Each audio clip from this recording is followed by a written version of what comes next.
Welcome to Australian basketball history. Why don't we start with your name, where you're based, and how long you've been playing basketball? Well, Roland Holcomb is the official name. Obviously, I've been playing basketball most all my life, so I'm about ready to enter into the Myths and Legends over 75s. So this is my last year in over 70s. So it's great to have a chat to the young brigade, George, coming through, and will carry the mantle for us in the Myths and Legends, which we put together back in '87, I think it was, for the first Australian Masters down in Tasmania, which I was involved in, and here we are a few years later. No one's called me young for a very long time, Rolly. So we're in Melbourne. We're out at Romsey Recreational Stadium today, and you're a local here, Rolly. Tell us about your first basketball memory. Where did it all start for you? Well, I was of course raised in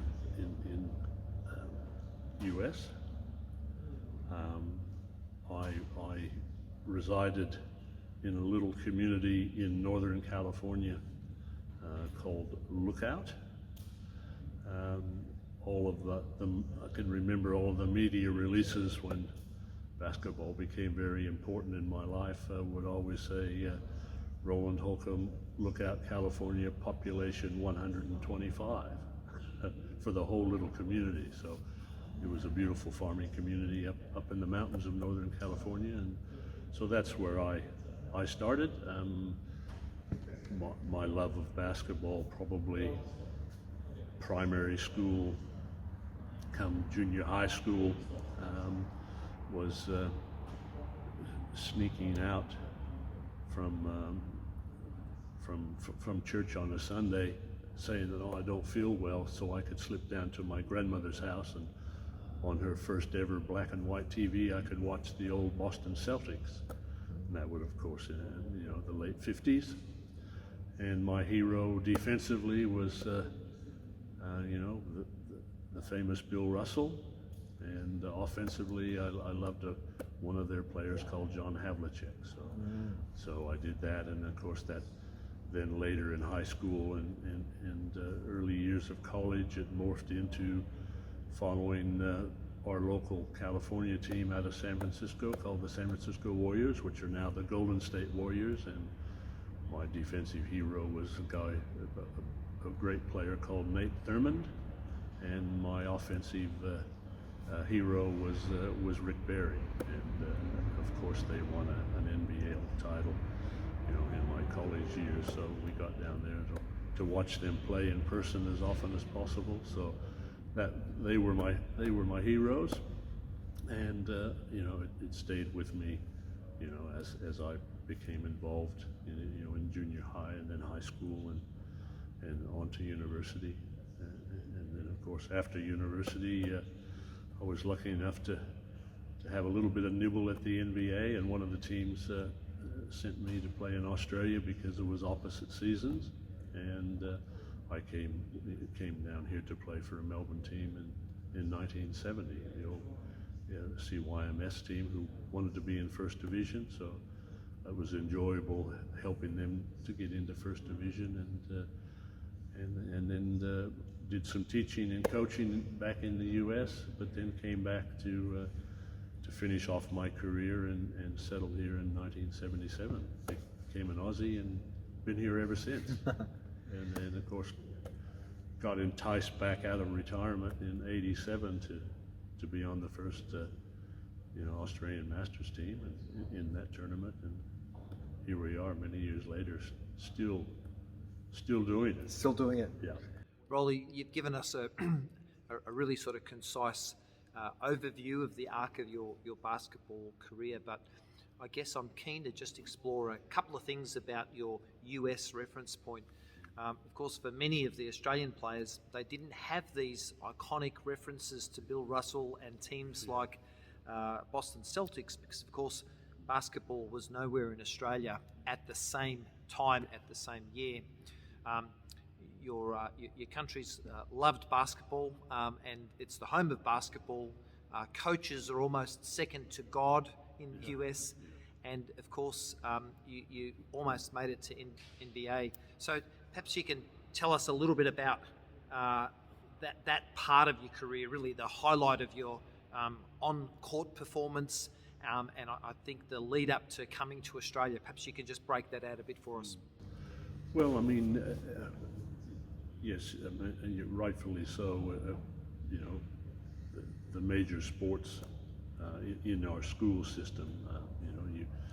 You played baseball in the springtime, a bit of football in the fall, and then basketball, in the wintertime. So we were all sort of three sport people, growing up. But then, of course, when you got close to graduation from high school, and you had interest from schools about maybe some assistance of your college education if you if you dedicated yourself to playing a sport for that university. So that was the big decision making time for all of us, coming out of high school, because there was no such thing as agents and people to look after you then. So you had to make family decisions or decisions on your own as to where best to further your education. So that was one of the reasons to stay involved and see at what level you could attain to, and so those were big decisions. And obviously you look to those high-profile players, for inspiration, and I think you'll probably find that with the other myths and legends of my age, that their eyes opened up a little bit for the Olympics in Melbourne. Yeah. Because this was 1956. Yeah. So those great players that I'm talking about, Bill Russell and Havlicek and all of those great players of that time that I was following were all on the Olympic team that came to Melbourne. And so, I think that was the big eye-opening, for basketball here as well, it's grown rapidly. And, when I was here in the early 70s, a very famous Australian player, Eddie Palavinskas, which we all know and did well at Olympics and in university in US. He and I were sent out to the local schools to see if we could promote the game of basketball. And I always remember in the early 70s, you would ask the question and you'd show them the basketball and say, well, how many know about this sport?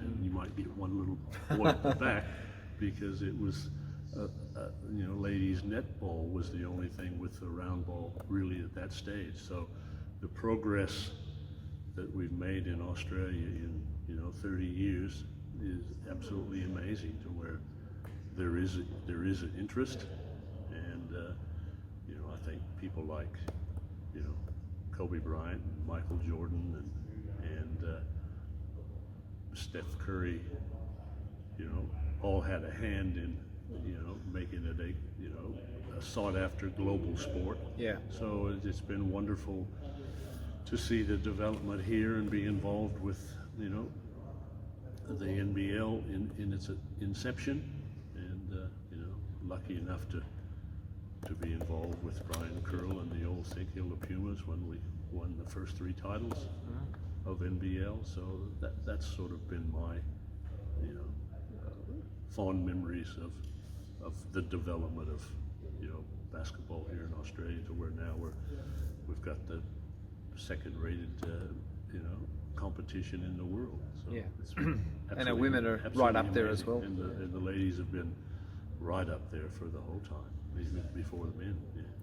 So, Rolly, you're very lucky to be part of the story for those early origins of basketball in Australia. Of course, influenced by what came over with the Olympics, and certainly Harlem Globetrotters movie. Where did it start in terms of the NBL, or the predecessor to the NBL? Can you take us back to those early beginnings? Well, when I arrived in '70, the best competition in Australia, and some from other states might disagree, but from what I was told, the best competition was the 4 or 5 top teams in Victoria, in Melbourne. So they had a very competitive competition there. And then about 71, they started the Southeastern League, which then had some competition where we could go play in South Australia, New South Wales. So we got to start, being able to compete against the other states as well. Yeah. And, they had club championships starting about that sort of time. So it started to become a national field. And of course we started talking about one more rung on the ladder that was needed, in the early 70s, 73, 74, 75. But by the year 78, they had a crack at, setting up the NBL. And of course we had some wonderful years at inception. And, the graphs are up and down a little bit, but of course now it's back up and thriving again as it was in the early days. So, who were the characters, Rolly? The people behind Albert Park, or the early people involved with Albert Park, and then the characters that were involved both from a coaching and playing perspective with those, first embers of the NBL. Yeah, well, the early days. Obviously that was the court to play on. The old Albert Park Stadium was all we really had, and you could jam in about 2,000 people, I think, but the atmosphere was pretty good, and that was sort of the seedlings of that. And of course, Lindsay Gaze was the manager of that facility and lived next door. And then you had other national coaches. Barry Barnes was the coach of Nottawating, who became the coach of the national team for a few years. And then you had, Brian Curl, who was the godfather of the Brisbane Bullets at that stage. And then, of course, we recruited Larry Singstock from Queensland as a young 17-year-old, and Danny Morceau, and the uncle of some little kid called Paddy Mills that's a pretty good player over the years. So that was, those years of the early 70s was, to me, the planting of the seeds in the basketball garden, so to speak, that we have today. And I'm always keen that the present day NBL or present day competitions don't forget the hard work of those wonderful individuals way back when everything was muted, firsthand. Rolly, your name and the names of Don Watson and Jack Gibson and Frankie Jones are often mentioned in the same paragraph, and really you were one of the people that was around at the start of Myths and Legends and the first Masters tournament, so perhaps you can take us to that part of the story. Yeah, well, a gentleman called Peter Patterson sort of put the first team together from my memory. I forget, he had a sponsorship from someone. I can't remember the name of the company that sponsored us, but there's a good photo floating around of that team in '87, and of course it was stacked with talent. There was a lot of Australian Olympic players on that team, and so that was, we had tremendous success putting that together for the first time, and then of course it started to grow then in the other states of the other, they started recruiting their top players from their countries. So it was a good competitive feeling as, the Australian Masters started to develop. And, I remember when they first came to talk to us about,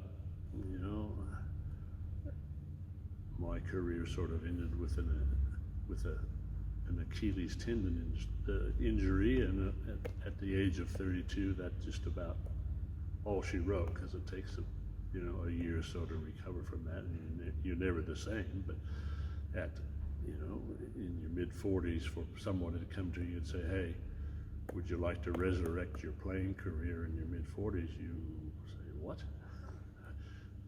It's not something that you ever thought about of still playing in those years. And of course, now to think that we're still playing internationally at over 75 years old, it's beyond belief, really. But what I've seen it give a lot of people for a healthy lifestyle, to stay involved in a team environment, the friendships you develop all around the world, and it helps you try to stay as young as you can for as long as you can. So that was my reluctant involvement at first, saying, "Hey, I'm no good at 45 years old. What do you want me to play?" And to still try to find a little bit of ability left there to play is amazing for around the world, and it's just grown so much throughout the world, Masters competition. Rolly, give us the rundown of World Masters and then domestic tournaments like Australian Masters games that you've played in.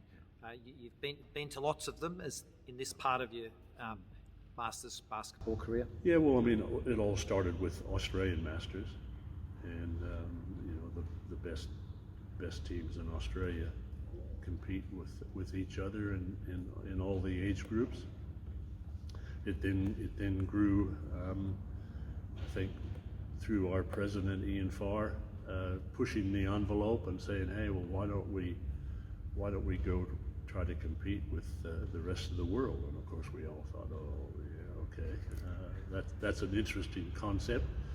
So he started pushing us, and to enter some Masters competition, some World Masters games around the world, and the Australian teams, for our small country, we were fairly competitive. The big countries have a bigger population to draw from, but I think we've acquitted ourselves reasonably well in our age brackets around the world. And then the last envelope that Ian pushed was the FIMBA Association, which is a very high level, almost an Olympic competition every 4 years someplace in the world that's just for basketball for men and women. So that pitted us against all the ex-Olympians and the top shelf guys that could still walk around the world. So we've pushed the envelope. We're probably going to push it for about the last time when we go compete in Argentina in September. But it's just a wonderful thing to push up Australia on the world scene, because it's David and Goliath stuff. It's always little Australia up against Russia or Brazil or somebody like that. So it's good to sneak up on them and have some success on the world stage, which I think helps the whole Masters program in Australia to keep continuing to grow and be important in people's lives, both for men and women. Rolly, a few quick fire questions and answers. Yeah. So, best player you ever played with, either in Masters or pre-Masters? Too many to single one out, George, I think. All of the Australian boys, the ex-Olympic players or whatever. I mean, some of us have played, been close to 30 years together. But going up against the U.S. Olympic guys that played in the NBA for quite a number of years, they're always pretty good. Yeah. a 6'10" guy that was not an NBA player but a top-level college player, is still considered the best player in the world that we go up against from time to time in the World Masters games, and he's still there. What's his name, Roland? Over 75. Yep. Don't have his name at my fingertips. We don't. When we get to my age, we're not real good on names. Best player that you've played against? Yeah, he would be the best player I've played against. Can still dunk and can still jump at 6'10" at 70 years old, which is astounding. Back in the US, did you play with or against any players that went on to have iconic sort of NBA careers? Yeah, well, the first one I played against at university was Curtis Perry. He was a terrific 6'7", 6'8" African American player. He played on a team out of Missouri, I think it was. It came to our local tournament in California, and then he went on to have a great career with the Phoenix Suns in the NBA. Probably at university, you bumped up against many good players, and in Australia, I helped have a local team here to go up against the Big Ten All-Stars, and so you had 3 or 4 NBA superstars playing their last year of college, so they came here. Jim Brewer, I remember him specifically, 6'8", 6'10" guys that went on to have good NBA careers, and so that you rub shoulders, not knowing exactly their careers at that age, but they all developed. Did you tangle with Kareem Abdul-Jabbar at some stage? No, in junior college, which is some of us chose to go to junior college for 2 years to open up a little bit more scope of being able to move into a higher level university, and so the freshman teams at large universities like UCLA or University of Pacific or San Diego, they would invite junior college teams to come in and play against their freshman team. So they're 18-year-old kids that just starting their university education, and so at UCLA they had 2 or 3 freshman kids that were to go on and do pretty well, and one of them was Lou Alcindor, as he was known then, who became Kareem Abdul-Jabbar. That's right. So I can remember watching him shoot his skyhook over the top of me and just laughing like nobody was guarding him. He was impossible to stop, and of course he was just a young boy then, a 7-foot young boy that went on to hold the NBA scoring record until LeBron broke it this year. So that was my closest brush with fame. Yeah. And so, and the success he had, George, of course, made them do a rule change during my college career to where we weren't allowed to dunk the basketball for almost 2 years because they were trying to bring Mr. Alcindor back down to a normal person's level. So you couldn't break the cylinder even in warm-ups. You couldn't have your fingers over the rim.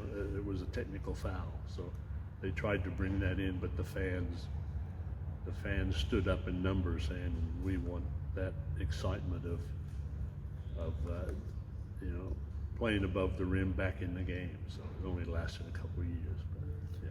So Rolly, 2 questions about your game. The first one relates to Kareem Abdul-Jabbar. I noticed that you're one of the players who still does a skyhook. Did you pick it up from him? Because it was an iconic move. Yeah, probably watching. As post players, we were all sort of taught a little bit of a hook shot.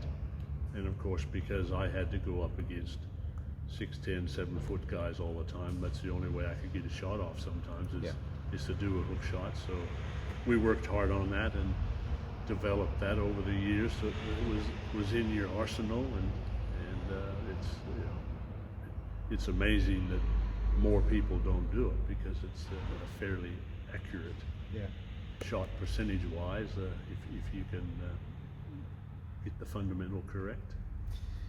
The other question about your game, Rolly, is I have the pleasure of training with you on most Fridays or regularly, and you've just got this very accurate shot from the high post position.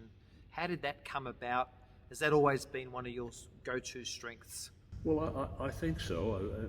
Obviously, it was a skill that was innate and inherited from my relatives someplace along the line, but I was always spent a fair bit of time in every team that I was on. For our success, they needed me to score. So even at university, I was almost forced to get up 20 shots a game. That's what I needed to do to contribute, and that's what the team relied on me. So there was a fair bit of pressure to make sure that you had a reasonable shooting percentage, and so I guess all of the winter nights in the snow, shooting on my rim up against the garage outside, all those hours paid off eventually, and somehow it's stuck around for 70-some years. I can't quite explain it, but it seems to be a natural thing to be able to get the ball in the hoop. I can picture you doing the Larry Bird thing, from sun up to sundown. That was it. Yeah. So, over the arc of your career, what is it that you think makes a great team?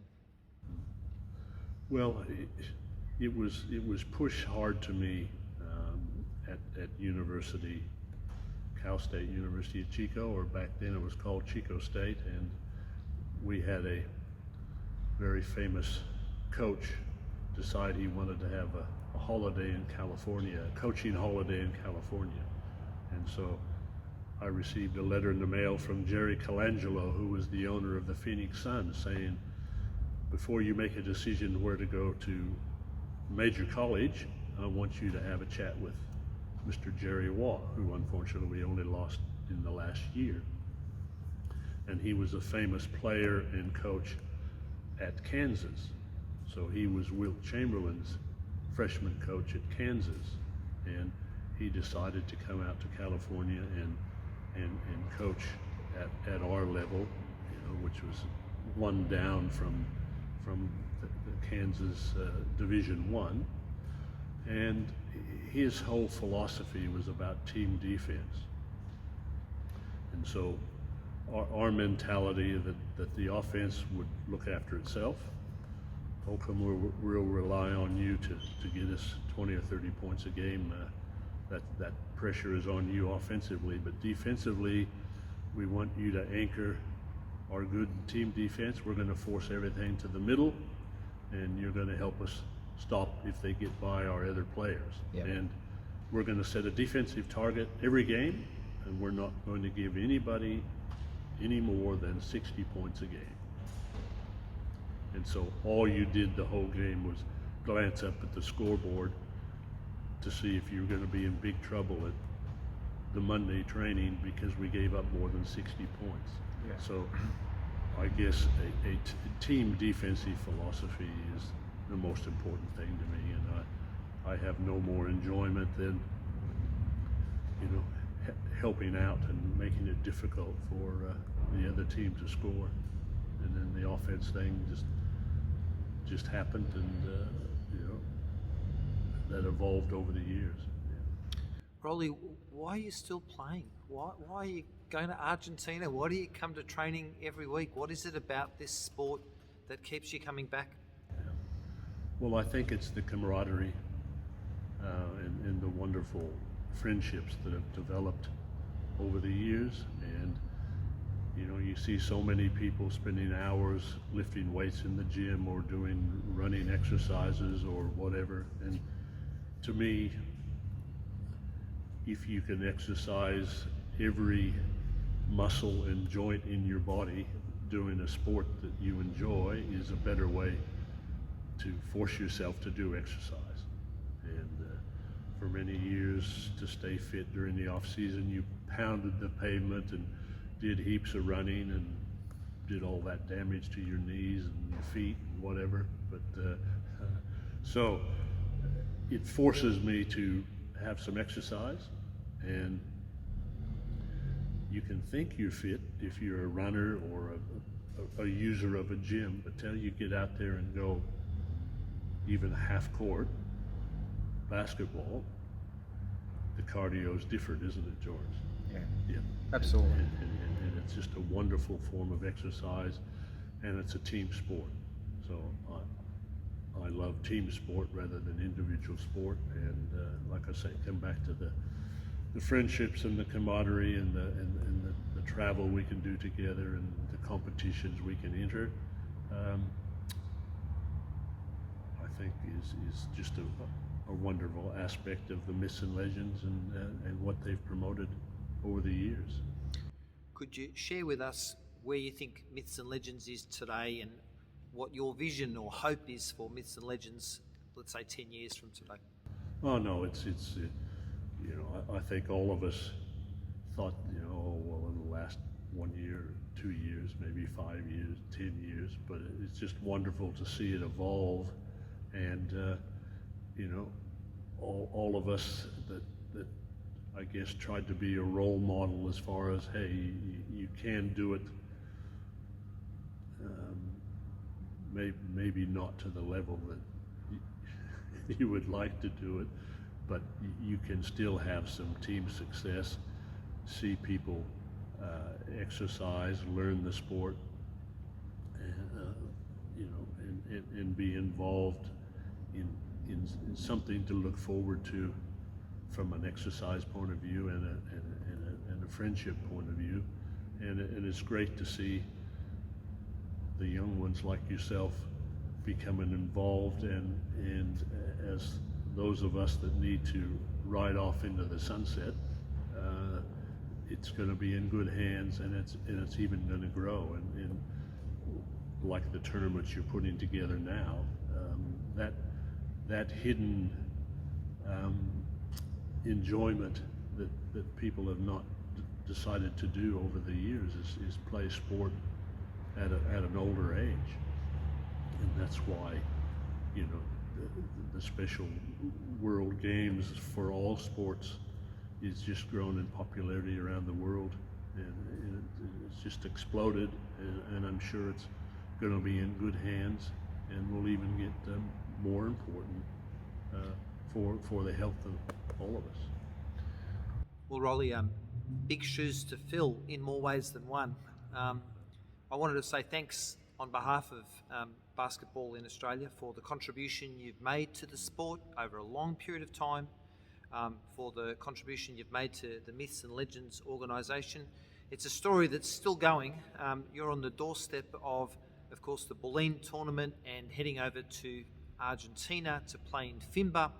And we hope to see you up at the Macedon Rangers inaugural tournament, which of course is being launched this year.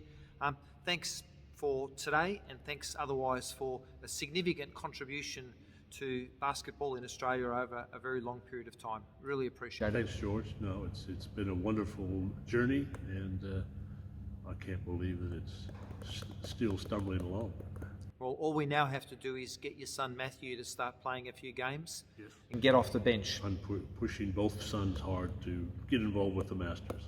Cheers. Yeah. Thanks, Rolly. Thanks, George. Bye.